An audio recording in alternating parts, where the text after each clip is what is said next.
आपण निवडून आलो, मंत्री झालो, म्हणजे आपल्याला सर्व अधिकार प्राप्त झाले. आपण राजे झालो, आपण या जनतेचे मालक झालो. या राज्यामध्ये आपण जे काही करू ते खपून जातं, असंच काही जणांच्या मनात येत असावं.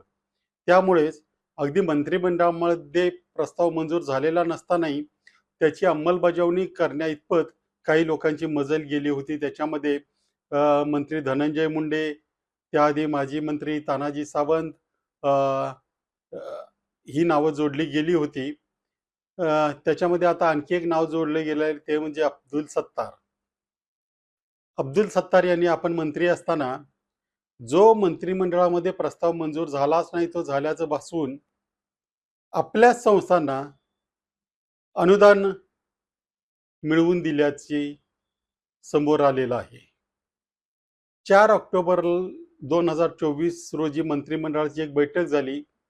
त्यामध्ये जो प्रस्ताव नव्हता, म्हणजे अल्पसंख्याक संस्थांचं अनुदान वाढवून देण्याचा, तो झालाय असं भासून, तो मंजूर झालाय असं भासून अवघ्या 6 दिवसामध्ये त्या संस्थांना अनुदान मंजुरी करण्यात आलं. त्या संदर्भातला शासन निर्णय जाहीर करण्यात आला. मुळात 4 ऑक्टोबरच्या बैठकीमध्ये असा काही प्रस्ताव नव्हता.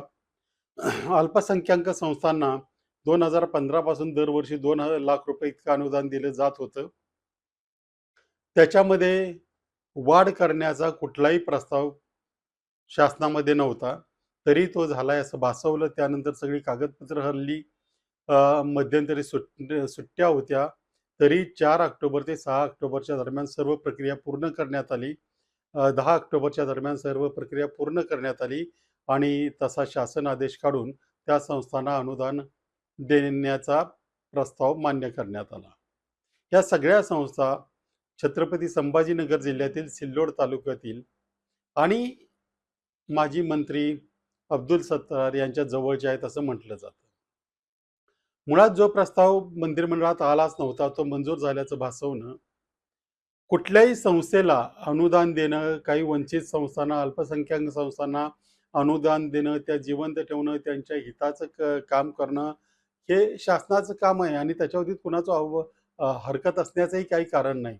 परंतु ज्या वेळेला जे प्रस्ताव मंजूर झाले नाहीत, ते मंजूर झाल्याचं भासवून ज्यावेळेला अशा संस्थांसाठी आणि तेही आपल्या मर्जीतल्या अनुदान लाटलं जातं, तेव्हा मात्र ते आक्षेपार्ह असतं. तो एक गुन्हा असतो. ती मंत्रिमंडळाची फसवणूक असते, राज्य शासनाची फसवणूक असते, जनतेची फसवणूक असते आणि अशी फसवणूक ज्या अधिकाऱ्यांनी, ज्या मंत्र्यांनी केलेली आहे, अशा मंत्र्यांवर कडक कारवाई करणं हे क्रमप्राप्त असतं. महाराष्ट्र राज्याची प्रतिमा, महाराष्ट्र राज्याच्या मंत्रिमंडळाचा एक विश्वासार्हता कायम राहावी, त्याच्यामध्ये कुठल्याही प्रकारचे गैरव्यवहार होत नाहीत, हे लोकांच्या समोर यावं, यासाठी असे प्रकार करणाऱ्या लोकांवर कारवाई करावी अशी मागणी मी महाराष्ट्राचे मुख्यमंत्री देवेंद्र फडणवीस यांच्याकडे केलेली आहे. एबीपी माझा, उघडा डोळे बघा नीट.